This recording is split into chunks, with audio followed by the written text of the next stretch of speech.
Hello everyone. मेरा नाम है डॉक्टर कोमल सिंह चौहान और आज की वीडियो में हम समझने जा रहे हैं difference between decentralisation and delegation, विकेंद्रीकरण और प्रत्यायोजन के बीच में अंतर। तो चलिए शुरू करते हैं आज की वीडियो को। टॉपिक की शुरुआत करते हैं हम डिसेंट्रलाइजेशन एंड डेलीगेशन के मीनिंग को समझकर। डिसेंट्रलाइजेशन यानी कि विकेंद्रीकरण का मतलब होता है transfer of authority and control of an organization to local units, sub units और अथॉरिटीज। डिसेंट्रलाइजेशन का मतलब होता है अथॉरिटी एंड कंट्रोल का एक ऑर्गेनाइजेशन में ट्रांसफर कर देना to local units, sub units और अथॉरिटीज। जब हायर लेवल से लोअर लेवल पर अथॉरिटी को और कंट्रोल को ट्रांसफर कर दिया जाता है उसे डिसेंट्रलाइजेशन कहते हैं। डिसेंट्रलाइजेशन में control is shifted from one main group to several smaller groups. जो एक मेन ग्रुप होता है उससे कंट्रोल को ट्रांसफर कर दिया जाता है जो स्मॉलर ग्रुप्स होते हैं उनकी तरफ। डिसेंट्रलाइजेशन में पावर्स को, फंक्शंस को, रिस्पॉन्सिबिलिटीज को एक ऑर्गेनाइजेशन के डिफरेंट लेवल्स पे डिस्ट्रीब्यूट कर दिया जाता है, वितरित कर दिया जाता है। इसका एग्जाम्पल होता है कि सेंट्रल अथॉरिटी से रीजनल टू लोकल अथॉरिटीज की तरफ पावर को ट्रांसफर कर देना। जो सेंट्रल अथॉरिटी के पास पावर्स हैं, फंक्शंस हैं, रिस्पॉन्सिबिलिटीज हैं, उसको रीजनल लेवल्स पर, लोकल लेवल्स पर लोकल अथॉरिटीज को ट्रांसफर कर देना, ये डिसेंट्रलाइजेशन होता है। डिसेंट्रलाइजेशन को हम अपनी पिछली 2 वीडियोस में भी समझ चुके हैं। अगर आप वो वीडियोस देखना चाहते हैं तो उनका लिंक नीचे डिस्क्रिप्शन बॉक्स में भी है, आप वहां से उन वीडियोस को चेक कर सकते हैं। वहीं डेलीगेशन का मतलब होता है delegation of function and authority from superior to subordinate for a specific purpose. Delegation का मतलब होता है सौंपना। तो जब फंक्शन को और अथॉरिटी को एक सुपीरियर द्वारा एक सबऑर्डिनेट को सौंप दिया जाता है उसे हम डेलीगेशन कहते हैं। Superior delegates the authority to subordinate, एक सुपीरियर अथॉरिटी सौंप देता है सबऑर्डिनेट को and gives the right to do the work to another person. उस सबऑर्डिनेट को वो राइट दे देता है to do the work on his or her behalf, यानी कि सुपीरियर के बिहाफ पर ही सबऑर्डिनेट को वो कार्य करना है। इसका एग्जाम्पल है chief executive delegating task to managers. अगर एक ऑर्गेनाइजेशन का सीईओ सौंपता है टास्क को टू मैनेजर तो वो भी एग्जाम्पल होगा डेलीगेशन का। या मैनेजर कोई कार्य डेलीगेट करते हैं टू सबऑर्डिनेट्स को, सबऑर्डिनेट्स में आ सकते हैं सेक्शन चीफ या कोई भी एक सबऑर्डिनेट एक ऑर्गेनाइजेशन में, तो वो भी एक एग्जाम्पल हो सकता है डेलीगेशन का। तो डेलीगेशन में superior gives some of the powers to subordinates, कुछ चुनिंदा पावर्स दे देता है सबऑर्डिनेट को एक सुपीरियर डेलीगेशन में, and the superior delegates only that much authority which is required to complete the task. सिर्फ उतनी ही अथॉरिटी दी जाती है डेलीगेशन में जितनी की जरूरत है उस टास्क को, उस कार्य को कंप्लीट करने में सुपीरियर द्वारा। पूरी तरह से अथॉरिटी नहीं दी जाती है डेलीगेशन में। तो ये होता है डेलीगेशन। अब हम समझते हैं difference between decentralisation and delegation. तो मीनिंग तो हम पहले ही डिस्कस कर चुके हैं डिसेंट्रलाइजेशन और डेलीगेशन का, कि delegation involves assigning or delegating authority from one person of higher level to other person of lower level।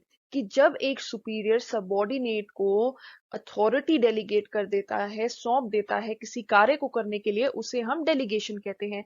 whereas decentralization means transferring of authority. Decentralization का मतलब ना ही सिर्फ ट्रांसफर करना होता है अथॉरिटी का, but also it involves creation of autonomous units और divisions with authority. Decentralisation में ऑटोनॉमस यानी कि स्वतंत्र यूनिट्स, स्वतंत्र इकाइयां जो है वो भी क्रिएट की जाती हैं विद अथॉरिटी, जिनके पास प्रॉपर अथॉरिटी होती है। कंट्रोल की अगर हम बात करें तो in delegation top level executive और management has the final control over the activities of the organization. Delegation में जो टॉप लेवल एग्जीक्यूटिव होता है या मैनेजमेंट होती है उसके पास होता है final control over the activities of the organization, while in decentralization the heads of the units exercise the control। Decentralization में जो कंट्रोल होता है वो किसके पास होता है? जो इकाइयों के हेड होते हैं, जो हेड ऑफ द यूनिट्स होते हैं, चाहे वो ब्रांच हो, डिवीजन हो या कोई लोकल यूनिट हो, उनके पास फाइनल कंट्रोल होता है। रिस्पॉन्सिबिलिटी यानी कि जिम्मेदारी की अगर हम बात करें तो in delegation a superior delegates some rights and duties to a subordinate. Delegation में एक सुपीरियर कुछ राइट्स और ड्यूटीज डेलीगेट कर सकता है एक सबॉर्डिनेट को, but responsibility remains with him और हर। जो रिस्पॉन्सिबिलिटी होती है डेलीगेशन में वो सिर्फ और सिर्फ सुपीरियर के साथ होती है, whereas in decentralization subordinate has the entire responsibility. Decentralization में सबॉर्डिनेट के पास होती है सारी जिम्मेदारी।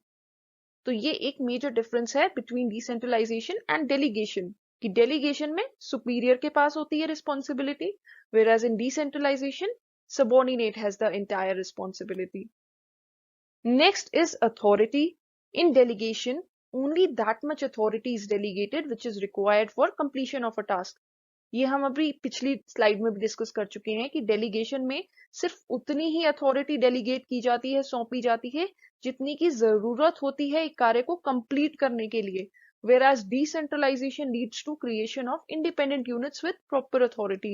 Decentralization में क्या होता है, इंडिपेंडेंट यूनिट्स क्रिएट की जाती है, ब्रांचेस क्रिएट की जाती हैं, डिविजन्स क्रिएट किए जाते हैं, जिनके पास अपने आप एक प्रॉपर अथॉरिटी होती है, उनके पास खुद में ही एक प्रॉपर अथॉरिटी होती है।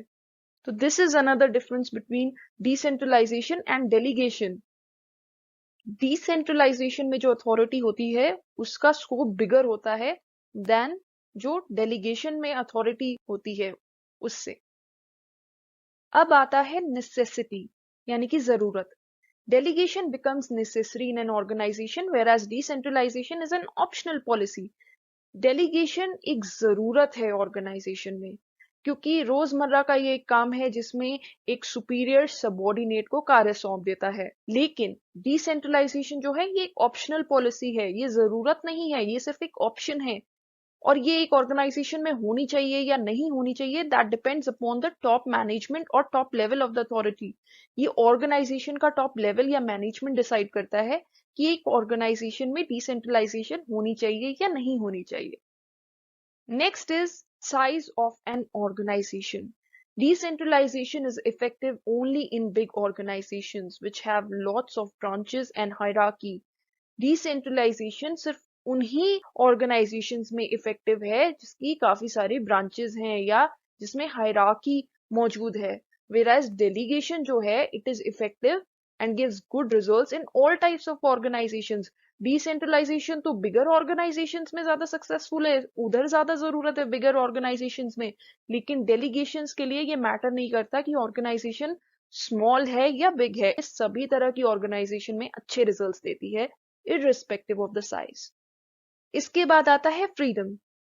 इन delegation freedom to work accordingly is not given to the subordinate as they have to work as per the instructions of the superiors.